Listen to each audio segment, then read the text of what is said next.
Congestion's growing. The nature of the beast is you can't really avoid congestion per se. No longer a city where it's easy to get around in 20 minutes like we did when we were growing up. If your journey to work seems to be getting slower, it probably is. There have never been more cars on Perth roads. And with massive infrastructure projects in full swing, congestion is at an all-time high. The peak hour start times, I think, have changed. It starts earlier, it ends later.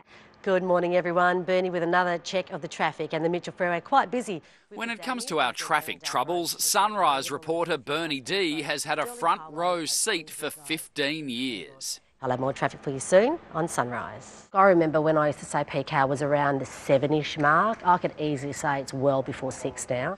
The morning crush starts before 6. The run home is getting later and longer.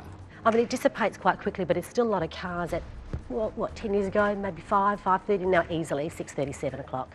That means peak hour can be 6 or 7 hours every day. We set up a time-lapse camera on the Mount Street overpass in the city. And yes, from 4 to 7 p.m, the freeway was chock-a-block. It's not just the centralisation of Mitchell Freeway, Kwinana Freeway coming into the city. There's a lot of little hubs in and around the metro area that are really busy now.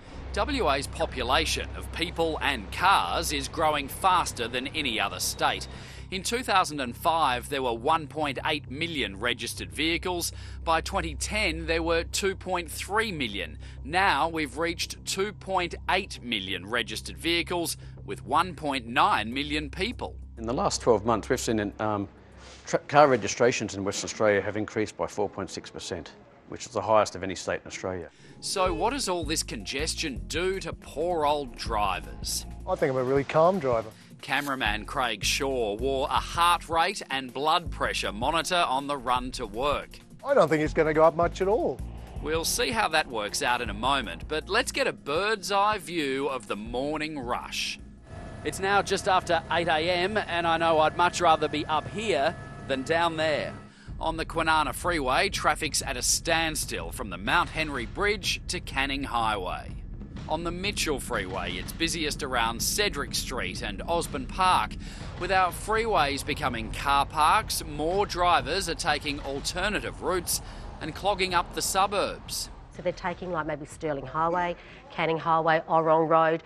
But out in the east, the northeast, it's West Swan Road and Great Northern Highway. That is a little hot spot. These pictures were taken at 7:30 a.m. on Wanneroo Road, just north of Burns Beach Road, 35 kilometres from the city. It's going to be a long trip to work. We've got 250 cameras across our network. We've got additional 50 cameras in the tunnel related to that, so more than 300 overall.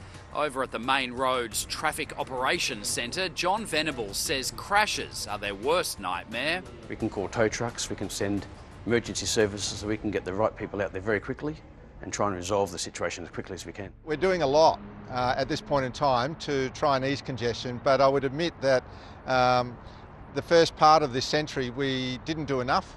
Transport Minister Dean Nalder says the $1 billion Gateway project near Perth Airport will have a huge impact when it's finished in 2 years.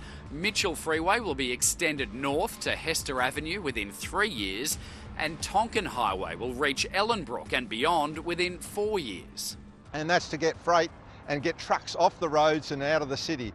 That in itself will make huge improvements to West Swan Road, to Great Northern Highway, to Lord Street. Traffic congestion has a big impact on the way we work. Over 80% of businesses reported that congestion was having a negative impact on their productivity. According to a survey by the Chamber of Commerce and Industry and the RAC, 80% of people say congestion has added at least 10 hours a week to their time on the road.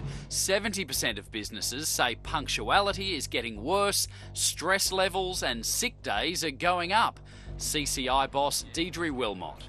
People are sometimes leaving jobs because they can find a job closer to home and they've got less travel time and expense involved. Let's check in on cameraman Craig, whose drive to work takes up to an hour. Well, I live up north and I think the traffic's doubled in the last 4 to 5 years I've lived up there. Early on, Craig's blood pressure falls from 110 over 75 to 105 over 52. As the traffic gets worse, it jumps to 116 over 71, then 128 over 70. A big rise, but fortunately still in the healthy range. Your blood pressure has risen quite a lot. It's quite surprising because I didn't feel like it had risen at all.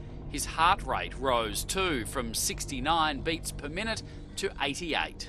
So do you still think you're a pretty relaxed driver? Yeah. I didn't hit anyone.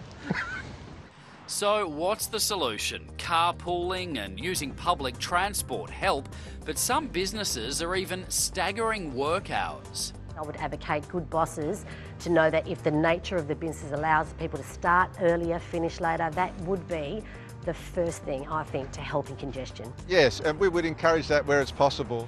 There'll be a trial soon allowing drivers to turn left on red lights, just like they can in Sydney. There are new bus lanes, apps for your phone, all designed to make our journey smoother.